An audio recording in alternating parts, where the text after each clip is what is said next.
some very interesting games just capped off as the Packers 49ers game come to a close, as well as two division games. Let's get started with the main course, the Green Bay Packers versus the San Francisco 49ers in a potential NFC Championship game preview, perhaps.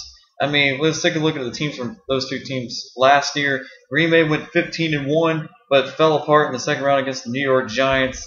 And that was some of that was on the defense. The other was Aaron Rodgers got shut down by a good defense. And also the 49ers were shut down by the Giants in the NFC Championship game. And that was due to Kyle Williams not knowing when to hold on to the football.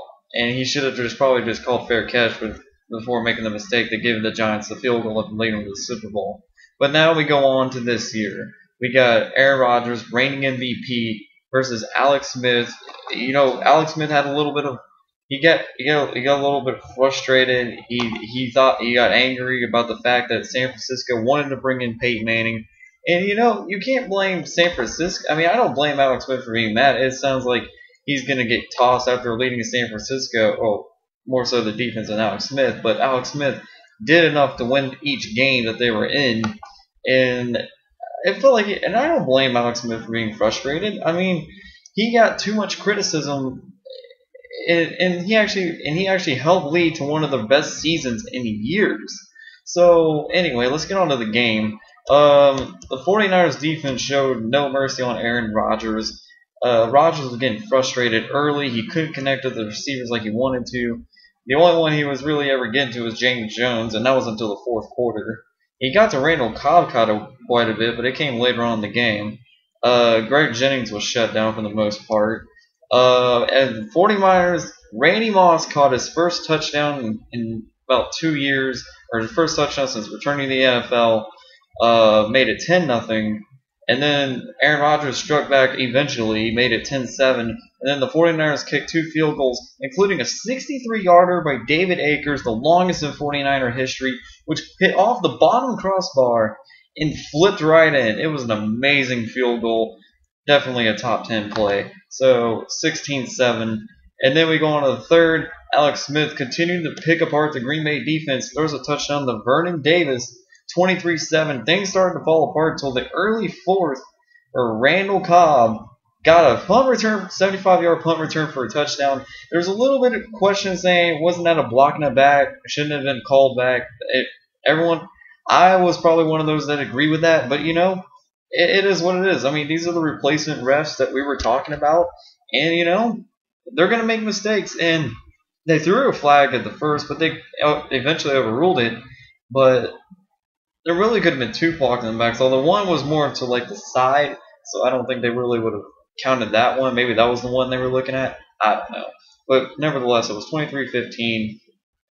Packers make a stop, make the 49ers go 3-and-out. Aaron Rodgers had a chance, but he throws a pick. It was the first turnover of the game, and it came at the worst possible time as I can't remember who picked it off. Bowman, that's who it was. Navarro Bowman. Sorry, I'm a little lost right now. But anyway, he picked it off, and next play, Frank Gore wins a 23-yard touchdown, 30-15. Rodgers tried to come back. He got a touchdown to James Jones on a drive that included 3 straight completions to that man, make it 30-22. The Packers had one more chance to lead a drive to tie the game up, but they will end up losing 30-22. And the Packers are 0-1 and the only winless team in the NFC North, even though it's only one game. But I feel it's a fun fact I like to throw out just for the heck of it. And then the 49ers are 1-0 with a Sunday night game coming against the Detroit Lions. And I forgot to say the Packers have a Thursday night game against the Chicago Bears on the NFL Network. My thoughts?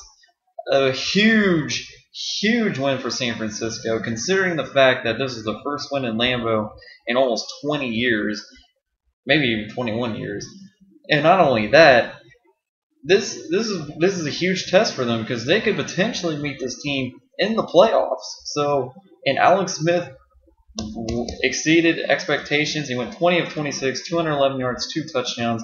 Frank Gore capped off an 100-yard rushing day with a touchdown as well.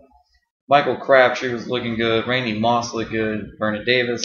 And this is a very strong-looking team, and I think they have the potential to go all the way and win it all. And I know it's going to come down to Alex Smith, but I think Alex Smith, if he plays like he did today, I mean, I'm sure he's going to play some better defenses, but if he plays like he did today, I think, you know, the sky's the limit. But now let's go on to Seattle, Arizona, an NFC West showdown. The debut of Russell Wilson didn't start off too great. He struggled for the longest while. Now, these two teams feature quarterback battles in the preseason. Cardinals had Skelton and Cobb. The Seahawks had Russell Wilson and Matt Flynn.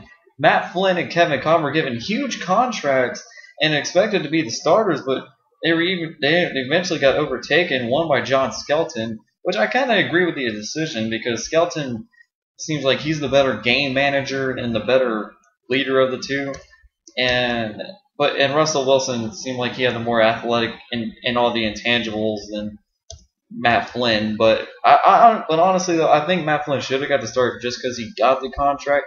They brought him there for a reason. And I think he has a little more experience than Russell. I think they should have tried Flynn out first, but it is what it is. I mean, you got to try some things out, you know. But let's go on with the game. It was a very, very slow-paced game for the most part.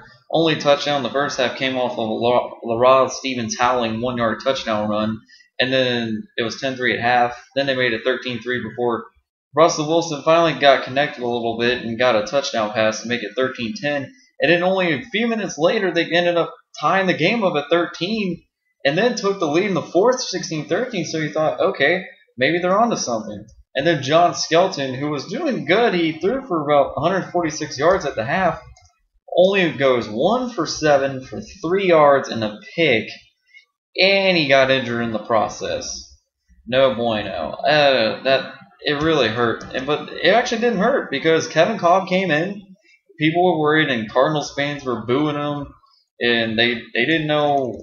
They lost faith in Kevin Cobb, but he pulled through today. He got 6 of 8, 66 in the touchdown the time he played in, and he got him to a 2016 lead. Russell Wilson tries the lead to come back. He initially failed on the 4th down and the 2-minute warning, but they called pass interference on Patrick Peterson, which I think was a good call. And then they gave him new life. He had 4 more down. There was another pass interference call on William Gay, which set up 4 opportunities to score at the 7-yard line. And Russell Wilson just couldn't get it done. And that will be the end of their story. The Seahawks lose 20-16. The Seahawks have a home game against the Cowboys next week. Cardinals have to go to New England to face the Patriots. Now, last but not least, let's go to Carolina and Tampa Bay. And in my opinion, it's probably the upset of the day, so as far as I'm concerned. Josh Freeman started out hot. He got the 7-0 start, and then it led to a 13-0 halftime lead. Now, the questions about the Panthers were, well, last season they could have made the playoffs, but their defense had some faults, and they let them down at some points. Other times it was Cam Newton. Anyway, other times it was Cam Newton, and and his late game situations where he would throw an interception or just couldn't find the receiver at the right time. And I think this was one of those games. Well, I can't really blame Cam Newton. I'm not going to blame Cam Newton this game. You know why? Because the Panthers' rushing attack, and I know they were missing Jonathan Stewart tonight, so I know that hurts. But still, the rushing total, 10 yards. 10 yards. You got to give a lot of credit to the Tampa Bay defense. They did really good on stopping the run, but still, that is atrociously bad. And their leading rusher was a guy I've never even heard of, Keloa Pilares. 5 yards. And he only ran one time. It was 1 carry, 5 yards. I think he's a receiver. I don't know. But it was still just, No, their longest rush of the day was 7 yards, but D'Angelo Williams ended up losing that, so he ended up with 6 carries, -1 yard. Absolutely atrocious, sir. But anyway, it was 16-7 in the early 4th quarter. Panthers kick a field goal, but Cam Newton just couldn't get anything going. And Tampa Bay will walk away with a 16-10 victory. And they will go 1-0 as Panthers go 0-1. Carolina has to take on the Saints next week. who are also 0-1 in the NFC South.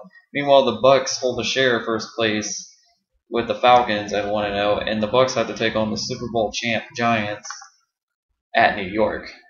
And I know it's only one game, but you just gotta point out the standings. You know what I mean?